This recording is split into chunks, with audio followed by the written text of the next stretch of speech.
ماضي ديالو، يعني كل الاشياء هذه موثقه. هذا واش دفعوا بيسما طلبوا يروحوا للنهائي وكيزادوا طلبوا الاستعجالي باش يوقفوا النهائي. انت قلت لي لماذا لم يتم ايقاف المباراه؟ هنا سؤال غريب جدا، يعني ما عندوش اجابه او تصرف غريب من رئيس المحكمه اللي خلات النهائي يلعب دون 3 4 سيمان. ممكن نربحوا، تقدر تقول لي انت ما دام ما وقفتش النهائي وكان البريجوديس ايريبارابل، يعني هناك مؤشرات قويه على انه المحكمه ستفصل لصالح الكاف ونهضه بركان. اقول لك ممكن ذلك، ولكن اقول انه من الناحيه القانونيه حجج الفاف وخاصه حجه اتحاد الجزائر قويه جدا، تدين من تدين الكاف. هذه القضية أنا نتابع تقريبا كل تصريحاتك بخصوص الموضوع. سؤالي لك، لماذا لم تقبل الطاس طلب اتحاد العاصمة بتجميد نهائي كأس الكونفدرالية؟ طرحت على نفسي هذا السؤال ولم أجد إجابة صراحة، لأنه استنادا إلى قانون الطاس في حد ذاته، لا ريغل 37 واضحة وضوح الشمس تكلمنا عليها، والخبير القانوني رجع معنا. هناك 3 عوامل أقول تفرض على رئيس المحكمة قبول توقيف منافسة من عدمه. المعايير 3 أو الشروط 3 متوفرة في ملف اتحاد الجزائر. أولا بريجوديس إيريبارابل، وهو واضح أنه تخسر كأس الكاف، ومن الصعب نقول من الصعب في حال الفوز في القضية، يعني دون لو فون، يعني من تشكيل القضاة إذا ربحتها دون 3 ولا 4 سيمان صعب أنك تعود النهائي. 2 الملف تاعك اسكو يكون كامل فيه الوثائق التي تعطي للقضيه مؤشرات قويه على انك حتكسب القضيه. 3 يقول لك لامبورطونس تاع الانتيري اللي انت راح تخسره مقارنه بالادفيرسير ديالك اللي هو نهضه بركان. لي 3 بوان هذو كانوا متوفرين، ومع ذلك رئيس المحكمه رفضت طلب الاستعجال، وبالتالي رفضت تجميد نهائي كاس الكاف. في وقت سابق في البريمير كان تاع اتحاد او تاع الاتحاديه الجزائريه لكره القدم كان هناك رفض مماثل للطابع الاستعجالي وتوقيف اياب نصف النهائي.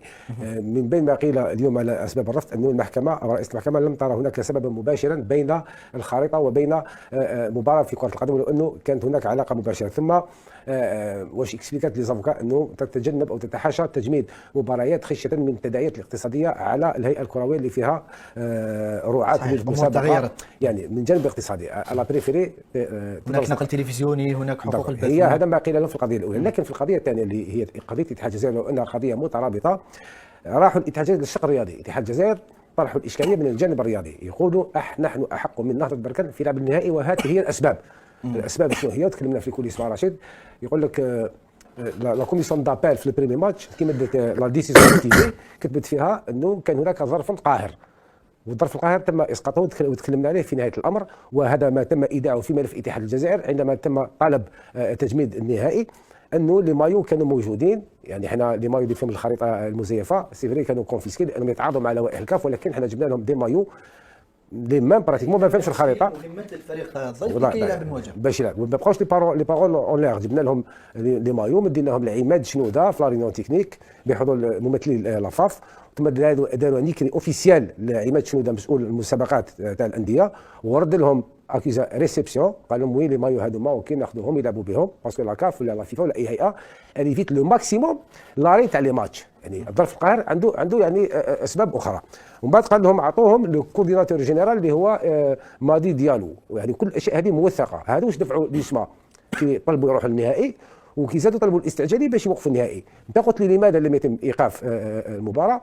هنا سؤال غريب جدا، يعني ما عندوش اجابه او تصرف غريب من رئيس المحكمه اللي خلات النهائي يلعب دون 3 4 سيمان. ممكن نربحوا، تقدر تقول لي انت ما دام ما وقفتش النهائي وكان البريجوديس ايريبارابل، يعني هناك مؤشرات قويه على انه المحكمه ستفصل لصالح الكاف ونهضه بركان. اقول لك ممكن ذلك، ولكن اقول انه من الناحيه القانونيه حجج الفاف وخاصه حجج اتحاد الجزائر قويه جدا، تدين من تدين الكاف على الاقل في المعركه القانونيه او الانتربريتاسيون تاع القوانين اللي يقولوا بشان الظرف القاهر. الظرف القاهر رفيق واحد الطاس، تقدر ترجح كفه فريق على حساب هيئه قاريه، يعني في مثل هذه القضايا يقدر فريق يفوز على هيئه قاريه في قضيه. وعلاش انت درت فريق تحت الهيئه القاريه؟ علاه احنا نروحوا للطاس؟ علاه القوانين تاع فيفا وتاع كاف كل هيئات تقول لك من حقك تروح للطاس؟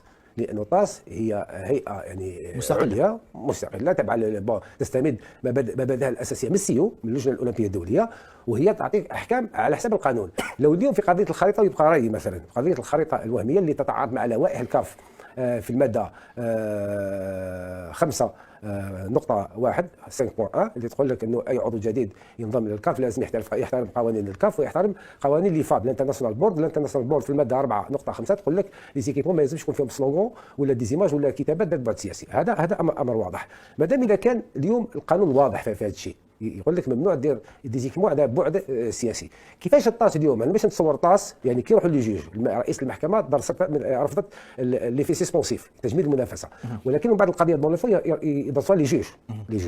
مانيش نشوف انا لي جوج في القضيه هذه قضيه الخريطه اغتصاب الاراضي اللي قضيه راهي في الامم المتحده والاتحاد الافريقي اللي فيه 53 عضو مؤسس منهم جمهوريه الصحراء الغربيه ثم انضم المغرب مضطرا في 2017 يعترف بحدود الصحراء الغربيه وكل ما الى ذلك، والصراع مازال او القضيه مازال في الوضع. كيفاش طاس اليوم سيعطي الحق في لاكا في قضيه الخريطه المزيفه ويفتح على نفسه باب جهنم تويلي ان كان جوريسبريدونس ديال القياس يجوز ملفات اخرى في صراعات انديه وبلدان على الاقاليم يجي يدير لك امال فيه اقليم تاع بلاد اخرى ولو ما تعطيلوش الحق يقول لك لماذا حكمت لصالح نهضه بركان في هذه القضيه. لو كان جوريسبريدونس خطير جدا سيحرج الطاس، وبالتالي هناك مؤشرات قويه على انه نربحوا قضيه القمصان او الخريطه المزيفه. وعندي قناعه على حسب القانون، انا نقول لك القانون المواد القانونيه واضحه وضوح الشمس، من حق اتحاد الجزائر تنشيط نهائي كاس الكاف، ولكن يبقى القرار الاخير بيد القضاة. يكون هناك صراع بين لي دو لي تروا بارتي فيها الاتحاد المغربي. وراح نقول لك لو اليوم اتحاد الجزائر لم يقولوا خسرنا القضيه ما خسرناش القضيه، وكان الناس قلت لك دي ماروكا راهم يتكلموا خسرنا ماشي خسرنا. لو طاس رفض دراسه القضيه بصفه استعجاليه ورفض يجمد النهائي، لكن لم يرفض دراسه القضيه.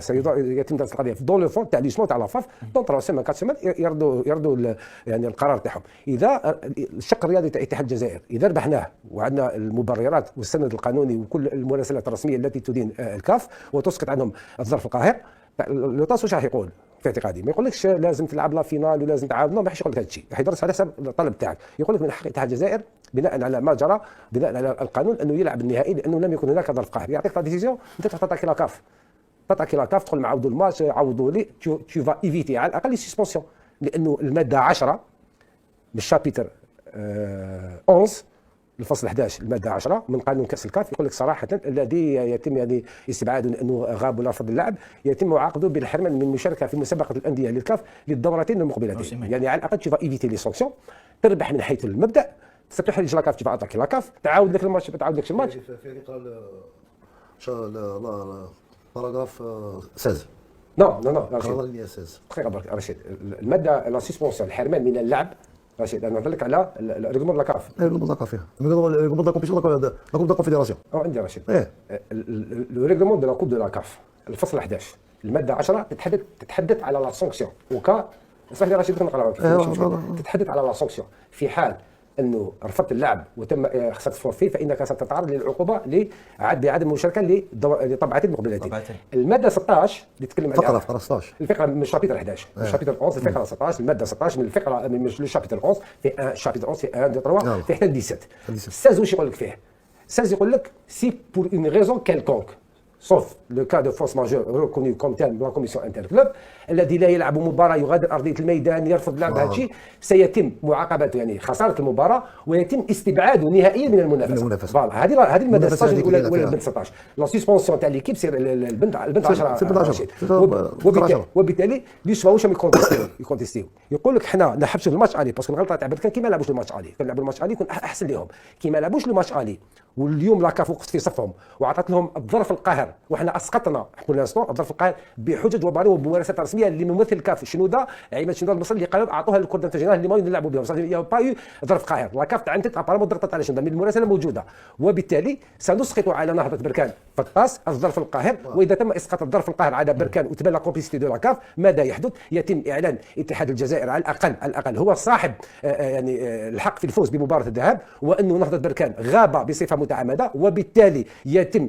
معاقبته بخساره المباراه واستبعاده في مباراه الذهاب من الكومبيتيسيون يعني مباراه الاياب ما كانش لازم تبرمجها لاكاف. لكن يا رفيق هناك طرف ثالث اللي هو الزمالك المصري هنا في القضيه. ماذا لو توج الزمالك المصري بلقب المسابقه؟ الامور سوف سوف ربما تصعب كثيرا على الكاف وعلى الطاس. طبعا احنا اليوم نبقاو في الملف الموضوع على مستوى الطاس يعني انا والاهم الطاس رفض الاستعجالي لانه هو اللي كاينه قضيه قانونيه تتعلق بمدى مطابقه القميص اللي اعتمدوا الاتحاد الافريقي لكره القدم لنادي نهضه بركان مدى مطابقته للوائح من عدمه هكذا رفيق.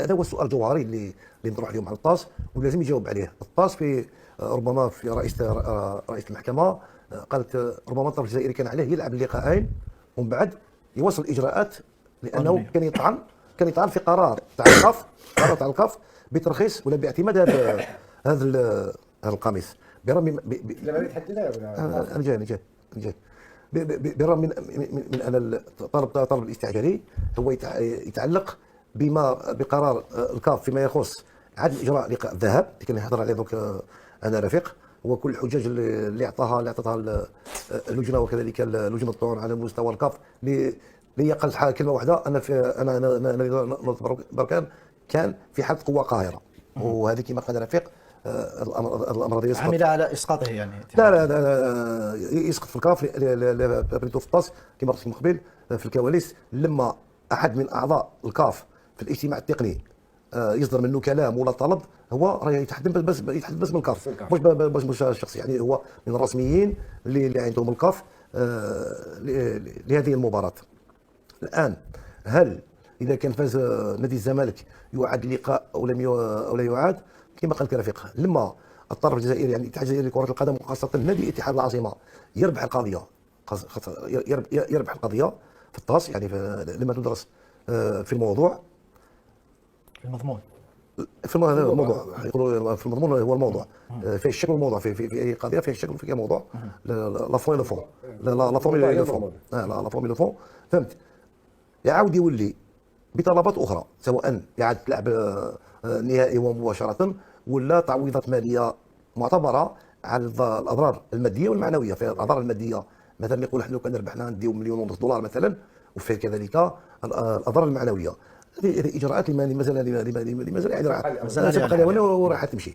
الان برك باش نقول لك الامير مقبل على المحامي السيد كمال حسينه قدمنا محامي اجنبي للطاس. المحامون الجزائريون دفعوا الملف على مستوى لجنه الطعون للكاف، يعني لما مشاو للطاس داروا ان افوكا ولا ديزافوكا يطرونجي. لكن متى دفعوا اتحاد العاصمه الطعن تاعهم؟ يوم 6 مايو يوم مباراه شبيبه القبائل، وكنت تاخر وتكلمت مع رفيق في هذا الامر، تاخروا كثير على دفع الملف طعن تاعهم لدى الطاس. لا انا كان مازال ما جاوش ديجو موتيفي، جاتهم جدي راديسيون موتيفي دفعوا هما سجلوا القضيه 2 ولا 3 بصح باش تبرز لك الرئيسه على حسب الار 37 لا 37 لازم تدفع كل شيء حتى العارضه من حيث الفون باش تبدا لو كونت روبور تاع 24 هما جات لا ديسيزيون موتيفي جودي هما كملوا كل اجراءات دوسي نيفو دو تاس ميركودي تقريبا اسبوع هاي لك رشيد سمحوا لي برك هذه الشابيتر نعرفها فوالا سي لو 10 هاو نتكلم فوالا. اسماعيل قانا سيلعب اياب نهائي الكاف مثلما لعب الذهاب، وبالتالي انتهاء قضيه اتحاد العاصمه رياضيا وضياع بين قوسين حلم الكأس الإفريقية الثانية على التوالي، يعني إلى غاية اللحظة. الآن تبقى القضية في يد القانون، ونتمنى أن يكون هناك رد إيجابي من الطاس تفاديا لدخول فريق جزائري آخر الموسم المقبل في صراعات نحن في غنى عنها. معليش تحقيق مليح. نتمنى أن المحامون تاع الاتحاد الجزائري لكرة القدم يطلبوا كذلك من الطاس في حالة فوز الاتحاد الجزائري في هذه القضية ضد الكاف أنه منذ إصدار القرار فصاعدا يوجد أي فريق يلعب بخريطة؟ لا على لجنة المنافسة بين الأندية أنا يعني تنشر على الموقع الرسمي للكاف كل الأطقم المعتمدة، كل الأطقم تاع الأندية المشاركة المعتمدة، وتعطيهم مهلة قانونية مهلة زمنية للطعن في اي قاموس هي لحد الان لجنه المنافسات تسمح للانديه نشر القمصان عبر حساباتها الرسميه. لازم تنشرها هي في الحساب الرسمي للكاف في الموقع الاتحاد الافريقي لكره القدم باش يشوفوها كل الانديه المشاركه اللي عنده طعن يقدموا قبل المنافسه. واضح. نتمنى ان المحامون يطلبوا هذا الشيء هذا. تفضل اسمع. شوف انا مانيش خبير كما يقول واحد في القضيه كما هذه، ولكن انا نطرح سؤال تبقى علامه استفهام كما قال لك مقبل الامين. لو كان الزمالك يفوز بالنسخه هذه واتحاد العاصمه يفوز في القضيه في الطاس، كيف راح تكون كما نقولوا كيف تعاود النهائي، ولا تسحب الكاس على الزمالك، تعاود مقابله نهائيه. المشكل كامل اللي طاح هنا، هذا هو المشكل. انا هذا السؤال اللي راح نطرحه هنا، كيف راح تكون كيف راح يتجاوب الاتحاد الافريقي مع القضيه هذه؟ تبقى نقطه استفهام. انا نظن باللي كان من الاحسن ولا من الاجدر يستناو يعطوا مهله للدراسه تاع القضيه، ومن بعد يلعبوا النهائي، نشط النهائي، وتكون كما يقولوا القضيه محسومه. ولكن انا باش تدرس لي القضيه وانت تلعب النهائي ومازال ما فصلتش في القضيه، تبقى نقطة استفهام، وهذه تبقى وصمة عار على الاتحاد الافريقي. على كل حال عماد يا سيدي، انا في اعتقادي اذا كان هناك اعتبارات اخرى ما على باليش، انه رئيس المحكمة رئيس طاس عقدت الوضعية وكان عندها بارتي بري، قلت لك الامور واضحه. المفروض شميدوزر هذه السويسريه يا رئيس اسمع عنديش بحثت على اسماء. من المفروض تحبس المباراة، تحبسها، كل شيء واضح. كي ما حبست المباراة يعني ارتكبت خطأ ودخلت الشك. الخطا اللي ارتكبته انه البريجوديس يعني راح يكون في ايريبارابل سي بون، يعني ما تقدرش بعد تولي دير ماشين اريال. ثانيا وشنو يعني مهم جدا انه تعطي الانطباع على انها حتى لا تقع في حرج انه ديسي لا وماشي راح تفصل فيه القضاة، راح يفصلوا. ممكن طاس كهيئه تعفس على القانون وتعطي الحق لاكاف بور ايفيتي انه لو دوماج ريبارابل. هذا ممكن تلحق هذا الشيء، ولكن راح يكون سكوندال لانه كل وثائق بالقانون اللي يسمع عندهم الحق، ولا فيدراسيون جينيرال عندها الحق. ولكن يفالي تحبس المنافسه لانه البريجوديس سيكون كبير. ولكن في كل الحالات سي فري، انا بور موا سا ما فريمون شوكي، كنت متوقع انه في لو كان تاع اليسما لا فيدال تحبس، كنت متاكد تحبس لان شروط متوفره. انا في لافاف يعني بعطي ممكن، ولكن في اليسما سا ما فريمون شوكي. ولكن نتكلم على لي سوازون اليت، يعني الناس اللي يروجوا اللي ياثروا على لي سيبورتور، واحد يقول لك انا لعبنا. كاين ناس الجيريا تدافع على المبدا من حيث حنا اون ديفون برانسيب، ماشي زعما كي بيتيت حنا نخسروا يا سيدي اللوبينغ دخل وحنا خسرنا القضيه، ولكن اسكو تي ديفون ان برانسيب وي ونو. دوك اليوم ولا حبيت تربح كوب دلاكاف وتدوس على المبادئ تاعك، هذا شيء اخر.